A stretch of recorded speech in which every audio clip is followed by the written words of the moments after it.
तो प्रधानमंत्री नरेंद्र मोदी आज राजस्थान दौरे पर आ रहे हैं। पीएम मोदी चूरू में विजय शंखनाद रैली को संबोधित करेंगे। जयपुर से हेलीकॉप्टर द्वारा सुबह 10:10 पर चूरू पहुंचेंगे और भाजपा प्रत्याशी देवेंद्र झाझड़िया के समर्थन में जनसभा करेंगे। चूरू और झुंझुनू की 17 विधानसभा के लोग जनसभा में पहुंचेंगे।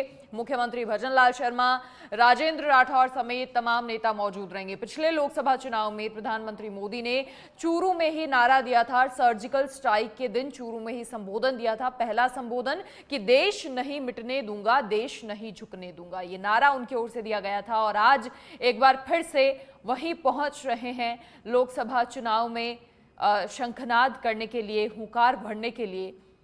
तो लाल सिंह हमारे साथ फिलहाल बने हुए हैं। लाल सिंह, देखिए, जिस तरीके से हम लगातार बात भी कर रहे थे कि प्रधानमंत्री ने कमान संभाली हुई है और अभी एक जिक्र हुआ कि पहले जब लोकसभा चुनाव थे तब प्रधानमंत्री नरेंद्र मोदी वहां पर पहुंचे थे, तो सर्जिकल स्ट्राइक के दिन ही चूरू में उन्होंने अपना पहला संबोधन दिया था और कहा था कि मैं देश नहीं मिटने दूंगा, देश नहीं झुकने दूंगा।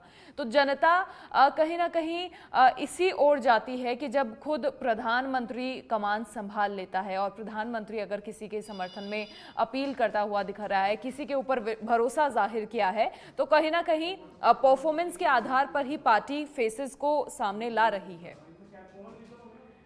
देखिए मनीषा, बिल्कुल मैं यही कह रहा था कि जब उस वक्त जब भाषण हुआ था पीएम मोदी का, उन्होंने कहा था कि देश नहीं मिटने दूंगा, देश नहीं झुकने दूंगा।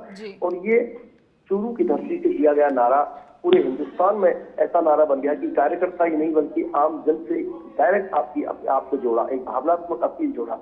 क्योंकि देश से जुड़ा हुआ कोई इस तरह का वाक्य सामने आता है, इस तरह का कोई नेता के मुख से निकला हुआ कोई स्लोगन सामने आता है तो जनता जुड़ती है।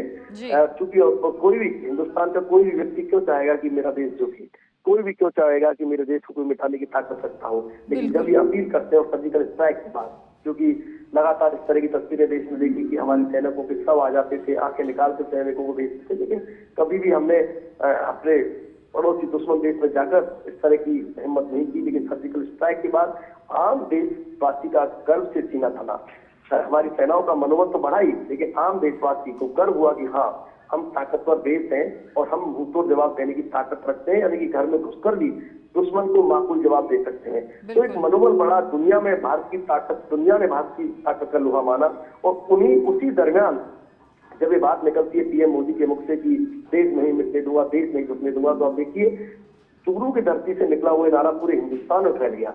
लोगों की जुबान पर ये नारा ऐसा फैला कि लगातार उस चुनाव में सबसे अधिक ये बात कही गई। इसलिए मैंने आपसे जब मनीषा पहले हम हो रहे थे दर्शकों से, तो मैंने कहा था कि आज भी पीएम मोदी की जो उद्बोधन है उस पर नजर रहेगा, वो क्या कहते हैं। क्योंकि चूरू, सीकर, झुंझुनू का हम जिक्र कर रहे हैं तो ये भूमि वीरों की भूमि मानी जाती है। आप देखिए झुंझुनू की बात करें तो सबसे अधिक सैनिक अगर जिले से कहीं जाते हैं तो झुंझुनू से जाते हैं। कई बार हम जिक्र करके कहते हैं कि इनके आसपास के इलाकों में देखें मनीषा, तो गाँव में हो सकता है मंदिर मस्जिद ना हो, गुरुद्वारा ना हो, लेकिन ऐसा कोई गांव नहीं मिलेगा जहां आपको शहीद की प्रतिमा नहीं मिलेगी, यानी कि शहीद का मंदिर आपको नहीं मिलेगा। तो ये वो धरा है, भक्ति की धरा है, शक्ति की धरा है। ऐसे में आज इस धरा पर पीएम मोदी का उद्बोधन किस तरह उनका उद्बोधन रहता है और क्या वो कहते हैं, सबकी निगरानी पर रहेंगे।